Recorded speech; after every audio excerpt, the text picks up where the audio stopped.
Hello, Jesse. Thank you for being with us. Hi. We'll have a little time to speak about Climbing Blind, which is a film we loved here in the festival. It gives a lot of hope, and it's a great human adventure, so I'm sure people will love this film. I have a few questions for you. First of all, we can notice during all the film that you know about climbing. It's part of your life for a long time. At the beginning, we see you with your father as a little boy climbing. So that's the point, you know how to deal with it. Now, what about the film Climbing Blind? How is it? First of all, is it the first time you are part of a film as a character? Uh, And the yeah. second question would be, what is there a message you wanted to give the audience with that film? What was your intention doing this film? To start with, is this the first film that I was involved in? Yes. It was a bit of a new experience for me. I'd never done anything like it before. I think in some ways it was easier though, because I can't see when Alistair, the filmmaker, is sticking the camera right in my face. I've just got no idea it's there, which kind of helps sometimes. And I think Molly took a little bit more time to get used to having this camera like here. So I think that, yeah, if that's the silver lining, yeah, to being able to not see the film. So you can, yeah, it's very natural, you know. I'm not a good actor, so everything you see in the film is just how it was. And you asked me whether or not I had like a message or a for the audience, and I think that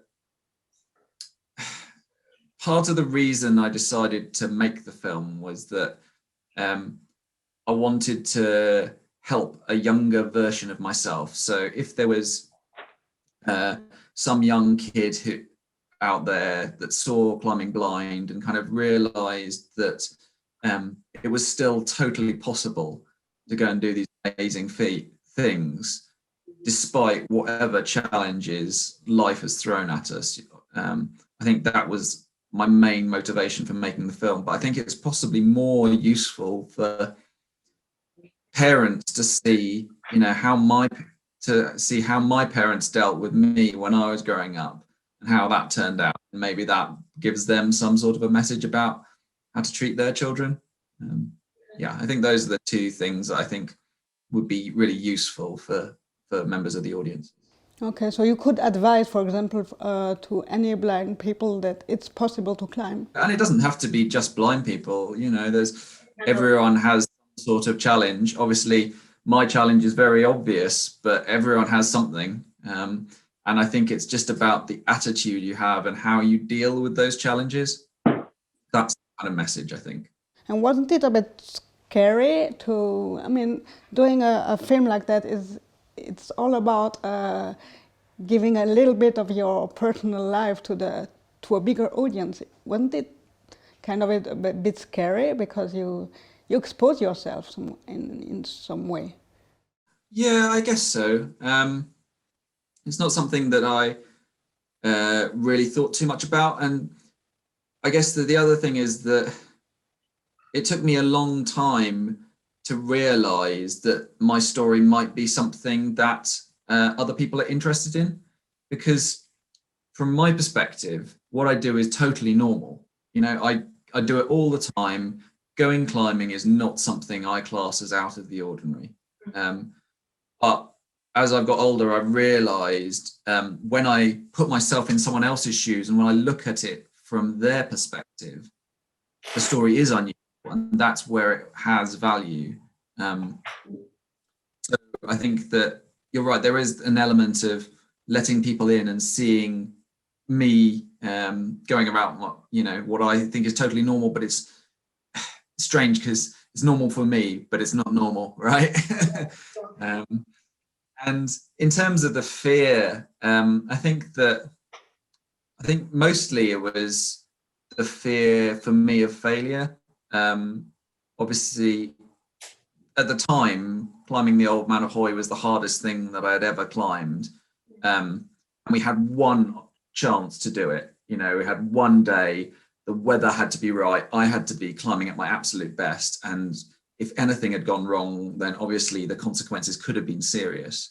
So I think that's what, not so much fear, but there was a slight element of pressure to go and do the climb and,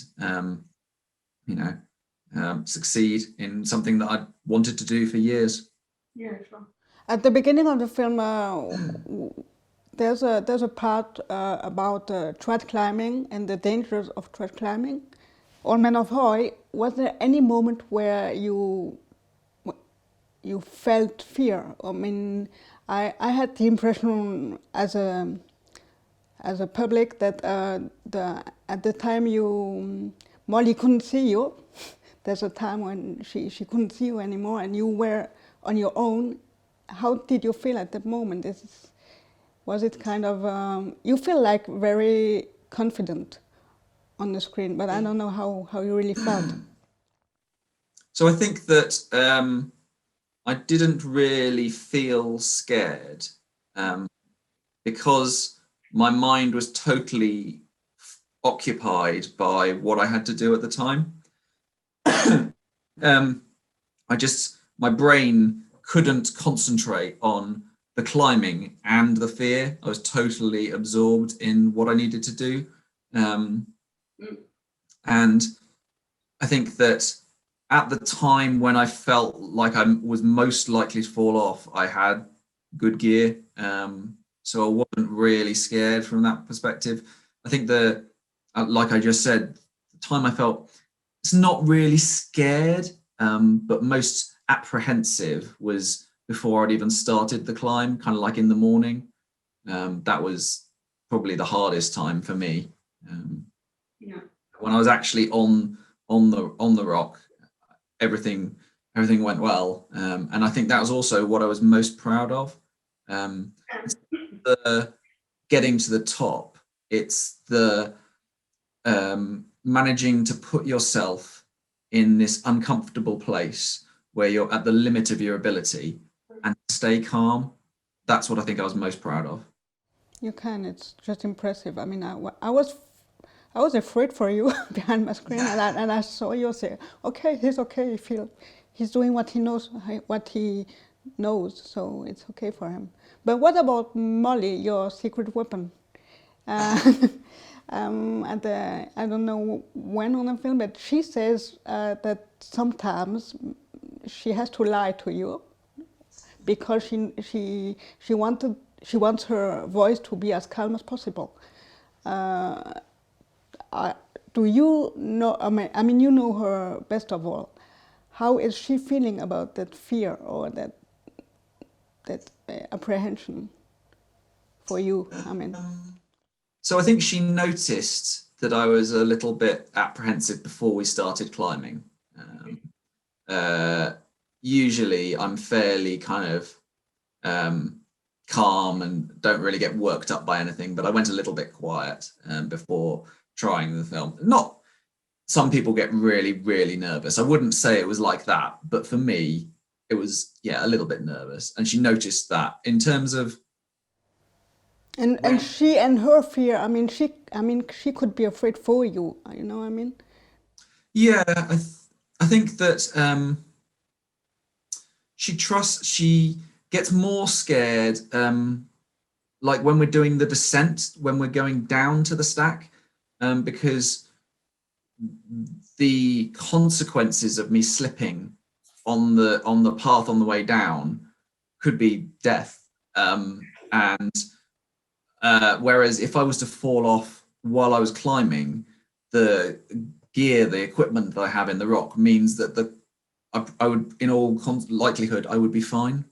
So I think she gets more nervous kind of on the scrambles. She knows when I'm struggling, when my arm's getting tired and I might fall. She can tell. And she doesn't really worry too much if she knows that I've got good gear. It's only when the consequences of me falling off would be serious that she worries. So yeah, when I'm actually climbing, I think she's usually pretty relaxed.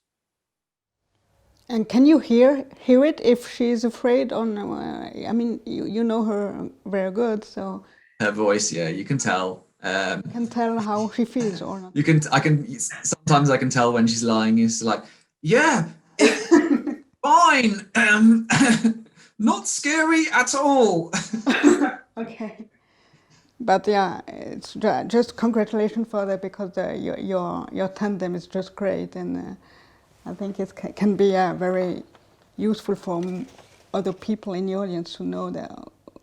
I think that the thing about the partnership is that that's something that just comes with time, but also it's about going to these places and having these experiences, and you come out stronger afterwards. So obviously Hoy is a good example, but when we went to Greenland, you know, some pretty challenging circumstances there, and you get to see your partner when they're tired, when they're cold, when they're hungry, when they're really not having a good time. And that's when you really build that relationship to each of you knows how to look after the other person when they're really struggling. And that's when you really build that trust and partnership. I have another question for you. What about if you, on the Old Man of Hoy, sometimes Molly cannot see you, I mean, and on the other mountains too. How do you do to find your way when she doesn't see you? So I think that is where I have to use my sixth sense, my climbing intuition that I've just built up over years. So that's the main thing. And obviously, before I go out of sight, Molly and I will discuss where I need to go. So you'll have the description in the guidebook, and it might say something like climb right for 5 meters and then up a corner. And obviously I will be feeling for those features and like have a mental image of where I'm climbing to follow. But then there are some other little tools and tricks. So if you find a handhold or a foothold that's been polished, you know, that's quite slippery, and because loads of other climbers have used it, then you know that you're going the right way. And if you find lichen, you know, moss, that probably tells you that you have gone the wrong way because no one climbs there. So there are a couple of things like that. Well, once you are once you are on the rock and you know it's the wrong way, that there's no way out. So sometimes I'll be climbing and I'll feel to the right, and let's say I feel some moss. I'll be like, oh, okay, no further right. Let's go back left. So you do have a chance, and also usually I stand a good chance of being able to reverse the moves that I've just made. So that, you know, not always, but there's usually you can go backwards if you find that you've gone the wrong way. Obviously, it takes time and it uses more strength, but it is usually possible. Well, impressive. I wouldn't try it. I mean, go further is okay, but go back, I'm not sure. You said during the film that you feel you are a kind of a better climber now, being blind, than before. Is there something positive in your disability for practicing climbing? So I'm certainly much better at like listening to the feelings that my body gives me. So the best example is when I'm placing my feet. Apparently, people who can see look at where to put their feet, and they see the foothold, and they place their foot on the foothold, and they look at it, and they can see that their foot is on the foothold. Obviously, I don't do it like that. I can't see the foothold, so I use the feeling through my toes. And over the years, I've developed a good intuition for which footholds will stick and which ones will slip off as soon as you put weight through them. So that's something that really is useful. And there are some circumstances where you're not able, even a sighted person wouldn't be able to see the foothold. And obviously for me, it's totally normal. And other people struggle because they can't see the foothold. They're used to being able to see the foothold. And in this circumstance, they can't. Maybe they have to put their foothold on a hold that's the other side of the arete and they can't see they're putting their foot. So that's kind of like a small advantage. But yeah, I think also it's just about the amount of time I've dedicated to climbing. And as I've lost my sight, my general experience and strength has raised my climbing to a point where it's now at a higher level than it ever was when I had my sight. If my sight was fixed tomorrow, obviously I would become a better climber. But I don't know how much better that would be. I can't imagine that. I just don't. I know climbing would be easier. I don't know how much easier. You at the end of the film, you say, I mean, I had the idea you think in 20 years something will happen for you. you will be operated or something. You really think it can be fixed in some way? And how do you think it will be after that? To be honest, I have no idea how long it might take to develop the technology to fix my eyes. Okay. It's probably quite unlikely in the next 10 years, but we see all kinds of unexpected things. Obviously, the whole COVID situation, we didn't expect that vaccines would be developed inside a year. Sometimes when the circumstances are right, technology can progress amazingly quickly. So do I think it's possible to fix my eyes? Yes, it is a problem that we kind of know should be fixable. We just don't quite have the technology to do it. So at some point in my life, I think so. When? Okay, we have to finish. I think I have my time master. I just wanted to thank you for the last sentence of the film. I'm not. Wait, I remember. I'm not disabled. I'm able and blind. Because I'm not disabled. I'm blind and able. Yeah, that's it. That was great, and it helps. I mean, I'm disabled too. I mean, I'm able and disabled, but yeah, it helped me a lot, and it will certainly help many people a lot. So thank you for that. And yeah, we have to finish. I'm really sorry. It's a short time. I would have had much more questions for you, but it's over. So you're very welcome, and I'm really glad that you enjoyed the film and that I've managed to help in whatever small way I can. Et si ce film vous enthousiasme, n'oubliez pas de voter pour le prix du public sur notre site internet www.rdv-aventure.fr.